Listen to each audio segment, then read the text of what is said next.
அனைவருக்கும் வணக்கம். எல்லாரும் என் மேல கோபமா இருப்பீங்கன்னு நினைக்கிறேன். மைக் கொஞ்சம் காலை வாரி விட்டுருச்சு. அதுக்கு உடம்பு சரியில்லை. ஊசி போட்டு மாத்திரையெல்லாம் கொடுக்க 2 நாள் ஆயிருச்சு. புது கதை ஆரம்பிக்கலான்னு நினைக்கிறேன்.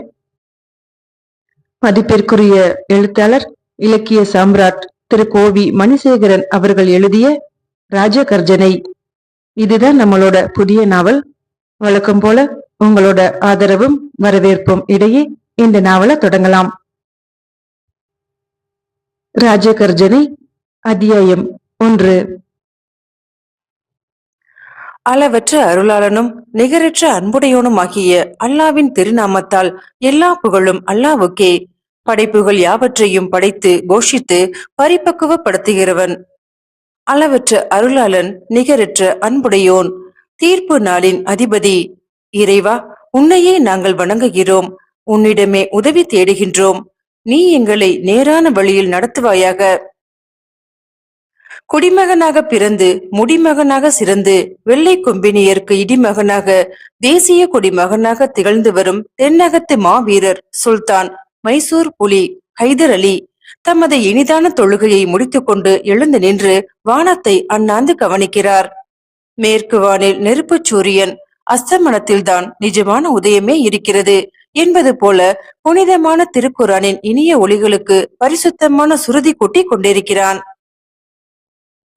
16 அடி வேங்கை ஒன்று பெருமிதத்தால் நிமிர்வது போல இந்த 6 அடி வேங்கை குழுமையிருந்த அந்த ஜனக்கூட்டத்தை தமது தீட்சணியமான கண்களை உருட்டி நிமிர்த்தி கவனிக்கிறது. ஹைதர் அலி வாழ்க என்ற வாழ்த்தொலிகள், அவற்றை தொடர்ந்து அதிர்வேட்டுகள் விண்ணை சாடி மண்ணை மருட்டுகின்றன. எங்கும் புலிக்கொடிகள், எவர் மார்பிலும் புலி சின்னங்கள். ஒரு சாம்ராஜ்யமே நிறைவு கண்டது போல காலையில்தான் ஒரு விழா இனிதே நடந்து முடிந்திருந்தது. அந்த மகிழ்ச்சி அடங்கும் முன் மாலையில் இப்படி ஒரு போர் பயணமா? வீரனுக்கு போர்க்களம் விளையாடும் பூஞ்சோலை. தமது வாழ்நாளில் 90% போர்க்களமே பொழுதுபோக்காக எண்ணி இந்த தென்னகம் மட்டுமல்லாமல் வடபுலத்திலும் தமது புலிக்கொடியை நிறுவி எல்லைகளை பரப்புவதில் எல்லையில்லா பெருமகிழ்ச்சியும் பெருமுயற்சியும் கொண்டிருப்பவராயிற்றே ஹைதர் அலி. காலையில் நடைபெற்ற அந்த பெருவிழா ஒரு ராஜகர்ஜனை இன்னொரு ராஜகர்ஜனையின் பிடரியை சீவி முடித்த திருவிழா. மாவீர திலகமான தமது மூத்த குமாரன் இளைய சுல்தான் திப்பு சுல்தானுக்கு முறைப்படி ராஜ பிரகடனம் நடத்தி வைத்தார் ஹைதர் அலி. தமக்கு பிறகு இந்த சாம்ராஜ்யத்தை தமக்கு நிகராகவும் ஏன் தமக்கு மேலாகவும் கட்டி ஆண்டு காக்கப் போகிறவன் திப்பு என கம்பீர பிரகடனம் செய்தார். அத்துடன் திப்புவின் ஒவ்வொரு கட்டளைக்கும் இந்த தென்னகத்து ஒவ்வொரு புழு பூச்சியும் கூட மரியாதையுடன் சலாம் வைத்தே தீர வேண்டும் என ஆணித்தரமாக கூறிய அந்த ராஜ பிரகடனம் மைசூரின் பழைய ராஜ்ய அந்தஸ்துக்கு உரிய லட்சுமி அம்மணிக்கும் அந்த அம்மாளை சார்ந்த ராஜ விசுவாசிகளுக்கும் அந்த ராஜ பிரகடனம் நாராசமாக இருந்தாலும் பெருவாரியான ஜனங்களுக்கு தெம்பை தரக்கூடிய தேனினும் இனிய செய்தியாகவே இருந்தது. குறிப்பாக திப்பு சுல்தானின் இனிய உயிர் நண்பனான பசவராஜுவுக்கு அளவற்ற பெரும் மகிழ்ச்சியை தந்தது. காலை இந்த விழா முடிந்து ஓர் இரவும் காத்திருக்க சம்மதியாத தந்தை மாலை பொழுதிற்குள் பேரம்பாக்கம் போருக்கு பயணம் வைத்துக் கொண்டது திப்பு சுல்தானுக்கு என்னவோ போல் இருந்தது. இதனை அவன் தனது தாயார் பெரிய சுல்தானா பேகம் பக்ருன் ஷாவிடம் கூட வாதாடி அழுத்து கொண்டான். அவன் அவ்விதமாக அழுத்து கொண்டதற்கு காரணம் இருந்தது. இந்த தருணத்தில் பேரம்பாக்கம் போர் அவ்வளவு உசிதமானதன்று என்பது அவனது அபிப்பிராயம். தந்தையாரின் போர் பயணத்தின் போது அவன் வந்திருந்து வழி கூட்டாமல் இருப்பது காலை அவன் அழுத்து கொண்ட காரணமாகவும் இருக்கலாமோ என அந்த தாயுள்ளம் சற்றே வருந்தியது. ஸ்ரீரங்கப்பட்டினமே நிறைந்து வழிகிறது. எங்கும் தலையலைகள். காவிரி கரைக்கு அப்பாலும் ஜனசமுத்திரம். படைகளின் அணிவகுப்பை மிகவும் கவனத்துடன் பார்வையிட்டு வந்தார் தளபதியான பௌஜ்தார் முகமது அலி. அவர் பல யுத்தங்களை கண்ட தானை தலைவர், முகமது உமரின் அருமந்த புதல்வர். இந்த முகமது உமர் ஒரு காலத்தில் ஆற்காட்டு நவாபிடம் சேவகம் புரிந்து பிறகு ஹைதர் அலியிடம் வந்து அண்டியவர். ஹைதரின் வருகைக்காக காத்து நின்றது அலங்கரிக்கப்பட்ட அந்த வெள்ளை குதிரை. அதனை ஒட்டினார் போல பேஷ்வா, அமைச்சர், திவான் பூரணையா அரச மரியாதையுடன் நின்றிருக்கிறார். சற்றே தொலைவில் திவான் மீர் சாதிக் என்பான். தனது மீசையை திருக்கிவிட்ட வண்ணம் நரிப்பார்வையை நாலா பக்கமும் சுழல விட்டு கொண்டிருக்கிறான். ஒற்றர் தலைவர் சாமா ஐயங்காரும் தபால் அதிகாரி ரங்கா ஐயங்காரும் திரு திருவென விழித்த விழிப்பிலிருந்தே ஏதோ அங்கு நடக்கக்கூடாத உற்பாதம் ஒன்று நடக்கப் போகிறது என்பதை காட்டிக் கொடுப்பது போல தெரிந்தது. மீர் சாதிக் என்பானுக்கு மிகவும் எரிச்சலை தந்தது. லால் மகாலான அரண்மனையின் வாயிலில் தனது கணவருடைய வருகைக்காக காத்திருந்த பெரிய சுல்தானா பேகம் மகன் திப்பு சுல்தான் இன்னும் காணோமே என்கிற தவிப்பு கண்டு கவலையுடன் இங்கும் அங்குமாக நோக்குகிறாள். தந்தையார் போர்ப்பயணம் செய்கிற போது இந்த திப்பு வராமல் இருப்பது எத்தனை பெரிய மதியீனம். அவன் இந்த நேரத்தில் எங்குதான் சென்றிருப்பான் என்பது பெரிய சுல்தானா பேகத்திற்கு நன்றாகவே தெரியும். ஆயினும் இதுவா அதற்கு நேரம்? புலியேறு போன்ற கணவருடைய கோபத்திற்கு இந்நேரம் பார்த்துதானா இவன் ஆளாக வேண்டும்? அப்படி என்ன காதல் வேண்டி கிடக்கிறது? காதல் பழம்பெருமை கொண்டு மைசூருக்கு அனைத்தே விளங்கிய அந்த ஸ்ரீரங்கப்பட்டினத்து ஸ்ரீ ரங்கநாத பெருமாளின் அந்திகால பூஜையை முன்னிட்டு கோவில் மணி சுகநாதமாக ஒளி எழுப்ப தொடங்கியது. அந்த மணியோசை கேட்டதும் திப்பு சுல்தான் அரை கணம் கூட அரண்மனையில் தங்க மாட்டானே. ரங்கநாயகி பைத்தியம் அவனை எங்கு தள்ள போகிறதோ? போர் ஆபரணம் பூண்டு வருகிற கைதர் அலியை கண்டு பூரித்து நோக்கினாள் பெரிய சுல்தானா பேகம். ஆனால் தமது பட்டத்து அரசியை ஹைதர் அலி பார்த்த பார்வை திப்பு எங்கே என தீப்பொறி பறக்க கேட்பது போல் இருக்கிறது அந்த பார்வை. பேகம், உனது மகன் என்னை நிறையவும் கௌரவப்படுத்துகிறான். ஏனென்றால் காலையில் நான் அளவுக்கு மீறி அவனை கௌரவப்படுத்தி விட்டேன். ஆனாலும் அவன் எனது மகன், இந்த ராஜ்யத்தின் சிம்ம கர்ஜனை. ஹைதர் அலி இவ்வாறு கூறுகிற போது சொல்லில் அழுத்தமான பாசம் வெளிப்பட்டாலும் குரலில் அனர்த்தமான நையாண்டி எதிரொலித்ததை பெரிய சுல்தானா பேகத்தால் உணராமல் இருக்க முடியவில்லை. அருகில் இருந்த மற்ற தேவிமார்கள் மௌன பதுமைகளாக மகா சுல்தானுடைய கனன்ற கண்களையே கவனித்துக் கொண்டிருந்தனர். திப்பு சுல்தானின் இனிய மனையால் ருகாயா பானுவுக்கு அது வேதனையாக இருந்தது. மணியோசை கேட்கிறது. ஹைதரே இப்போது மீண்டும் குரல் கொடுத்தார். பேகம், இந்த போர் பயணம் ஒரு சாம்ராஜ்ய விஸ்தரிப்பு கனவு. வெள்ளை கும்பினி கழுகுகளுக்கு புகட்டப் போகிற சாசுவதமான பாடம். ஒரு கால் எனது பயணத்தில் விபத்துகள். ஹைதர் முடிக்கும் முன்பே பிரபு என சத்தமிட்டு விட்டாள் பஹருன்ஷா பேகம். பக்கத்தில் இருந்த ஏனைய தேவிமார்களும் மருமகள் ருகாயா பானுவும் கூட அதிர்ச்சி கண்டனர். ஹைதர் அலி பொருளார்ந்த நகை புரிந்து, பேகம், மரணம் என்பது மனிதரோடு பிறப்பது. ஆனால் வீரன் மரணத்தோடு பிறக்கிறான்.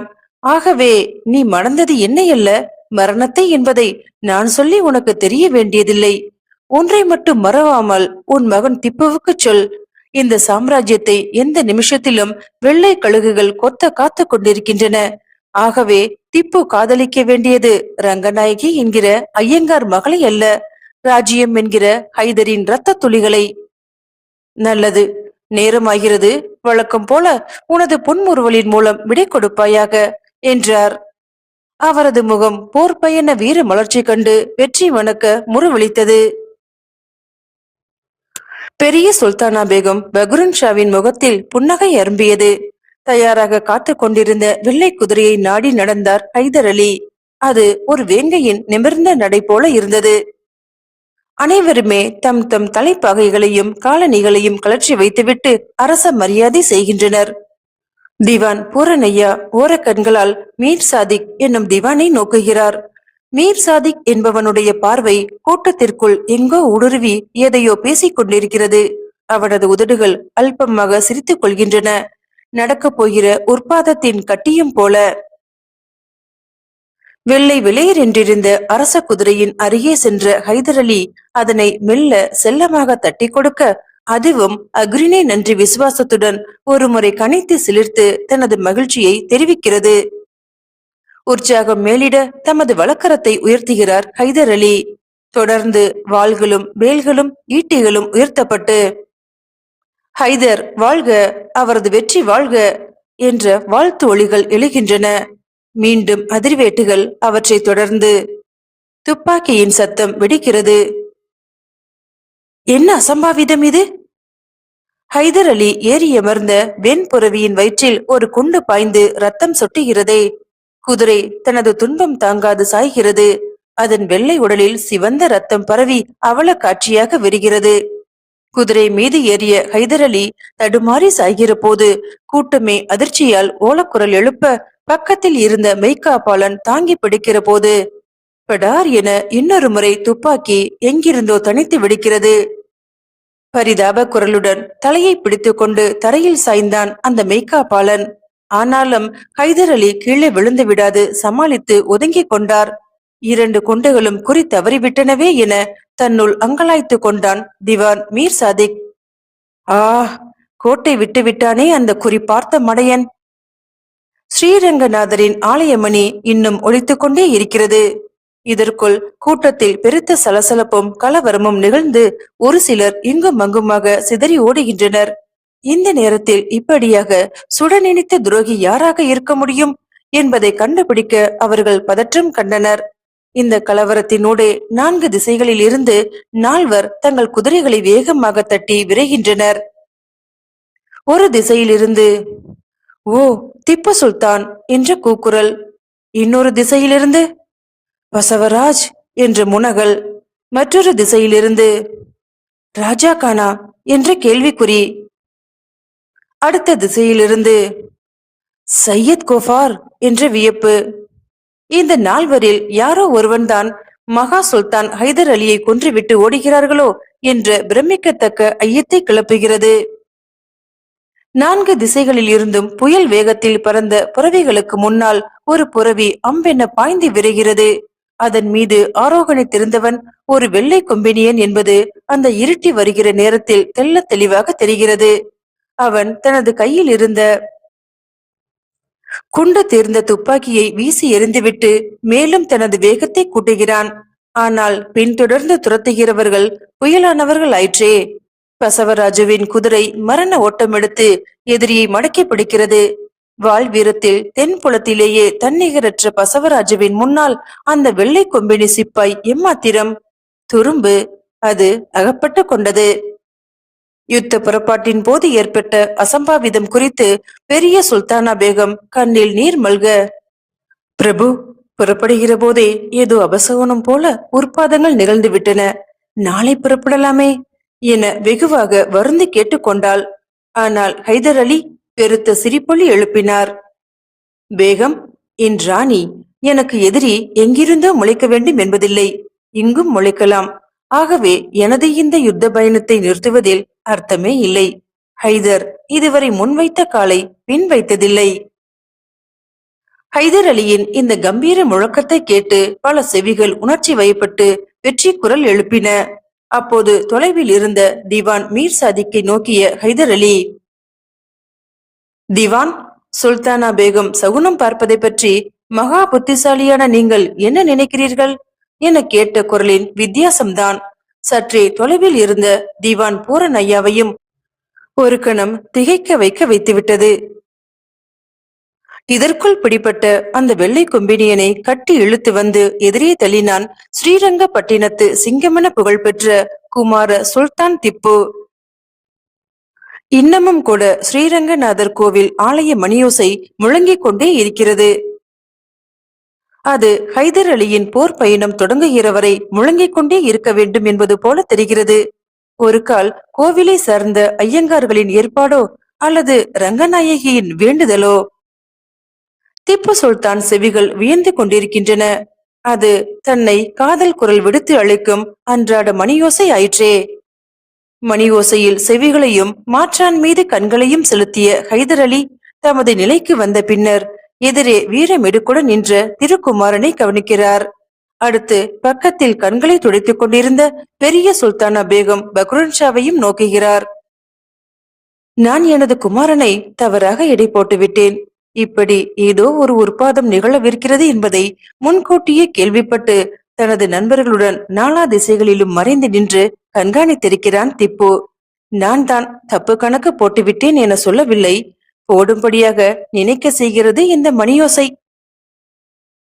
இவ்வாறு கூறத்தான் வாயெடுத்தார் ஹைதர் அலி.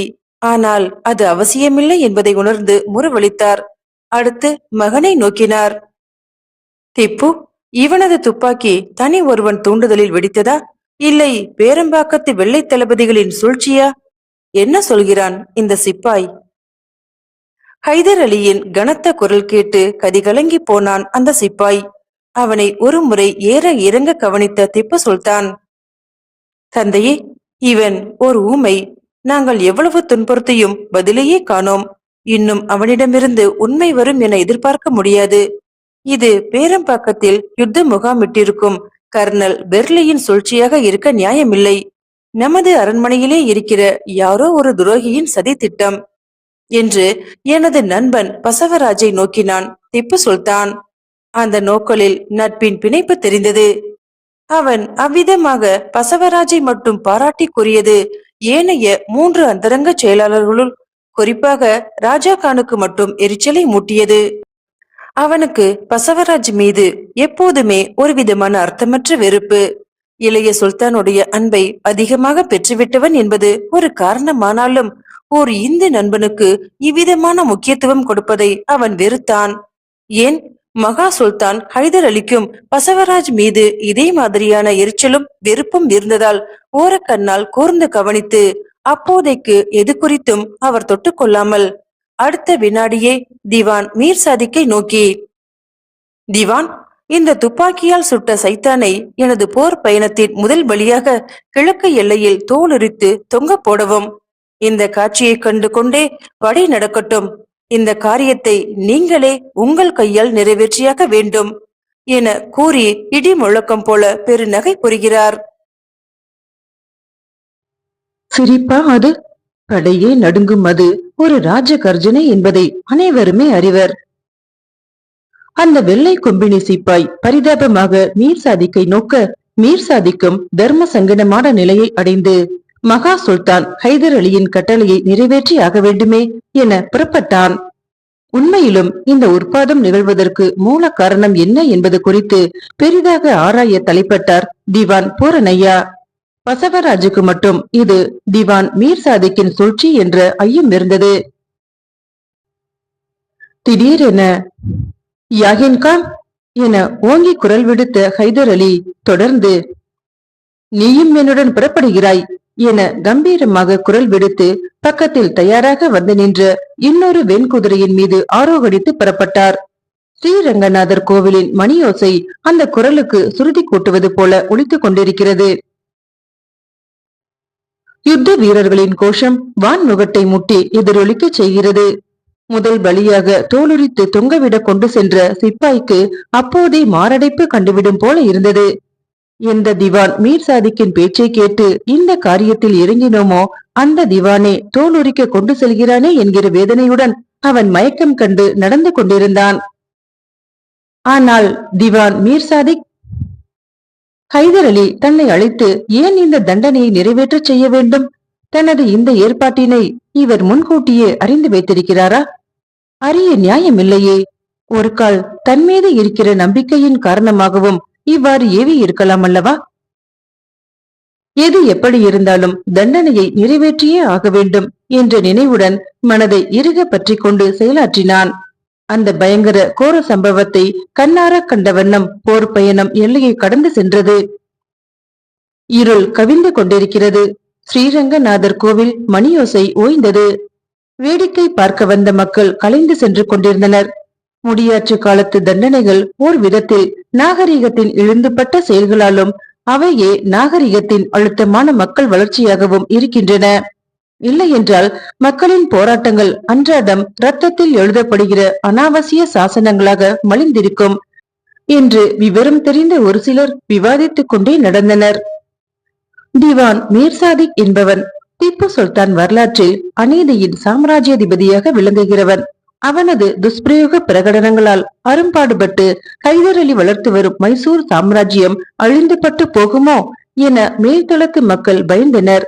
நஞ்சினும் கொடிய நெஞ்சத்தனான நரிக்குணம் படைத்த மீர் சாதிக்கை ஹைதர் அலி புரிந்து கொள்ளாமல் இருக்கிறாரே என்றும் அவர்கள் வருந்தினர். பின்னாளில் இந்த நஞ்சானது திப்பு சுல்தானை தீண்டிவிடக் கூடாது என்பதில் அவர்கள் மிகவும் எச்சரிக்கையாக இருக்க பிரமாணோத்தமரான பெரிய திவான் பூரணையாவிடம் பிரகதூளையும் கொடுத்து பார்த்தனர். ஆனால் இது குறித்து அவர் மகா சுல்தான் ஹைதர் அலியிடம் பேசிக் கொள்வது கிடையாது. அதற்கான மூல காரணம் அவருள்ளேயே முளைத்து இலை விரித்துக் கொண்டிருந்தது. சாமா ஐயங்கார் போன்ற சிலர் திவான் மீர் சாதிக்கு உதவி புரிந்தார்களே ஒழிய பகிரங்கமாக உறவை வைத்துக் கொண்டிருப்பது போல காட்டிக்கொள்ள பயந்தனர். சாமா ஐயங்காருக்கும் ரங்கா ஐயங்காருக்கும் எப்படியும் மைசூரின் பழைய ராஜ்ய அந்தஸ்துக்குரியவர்களான உடையார் வம்சத்தை மீண்டும் நிறுவி அதன் மூலம் ஐயங்கார்கள் ஆட்சி தலை தூக்க வேண்டும் என்ற ஆவா இருந்தது. தஞ்சை நாயக்கர்கள் காலத்தில் ஐயர்கள் ஆட்சி தலை தூக்கியதும் இவ்விதமாகத்தான். ஆனால் திவான் மீர் சாதிக்கோ எப்படியாவது வெள்ளையர்களின் துணை கொண்டு மைசூரின் நவாபாகி இங்கேயும் ஒரு ஆற்காட்டை ஸ்தாபிக்க வேண்டும் என்கிற அநியாய கனவு கண்டான் அவன்.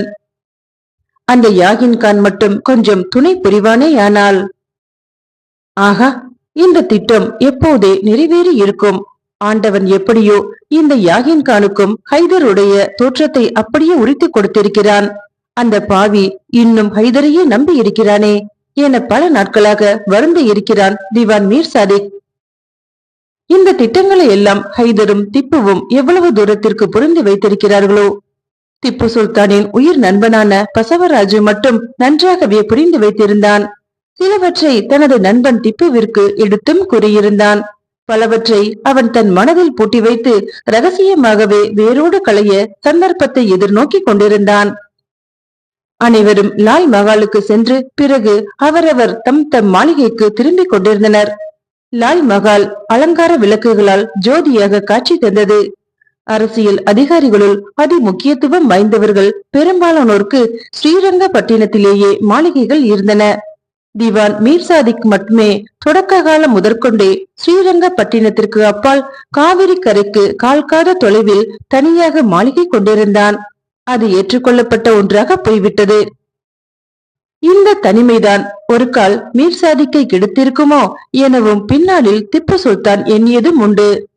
லால் மகாலை விட்டு வெளியே வந்த திவான் மீர் சாதிக் தன்னுடன் வந்து கொண்டிருந்த சாமா ஐயங்காரை நோக்கி, ஐயங்காரே, நீங்களும் எனது மாளிகை வரை வந்து திரும்பலாமே என்றான் மெதுவான குரலில். சாமா ஐயங்காரோ பயத்தால் தாக்கொண்டவர் போல, மன்னிக்க வேண்டும் திவானையா. ஏற்கனவே பெரிய திவான் பூரணையா என் மீது சந்தேக கண் கொண்டு பார்த்து வருகிறார். இன்றைக்கு வேண்டாம். இது இன்று நாம் போட்டிருக்கும் திட்டத்தை காட்டிக் கொடுத்து விட்டாலும் ஆச்சரியப்படுவதற்கு இல்லை. நீங்கள் முயலுங்கள்.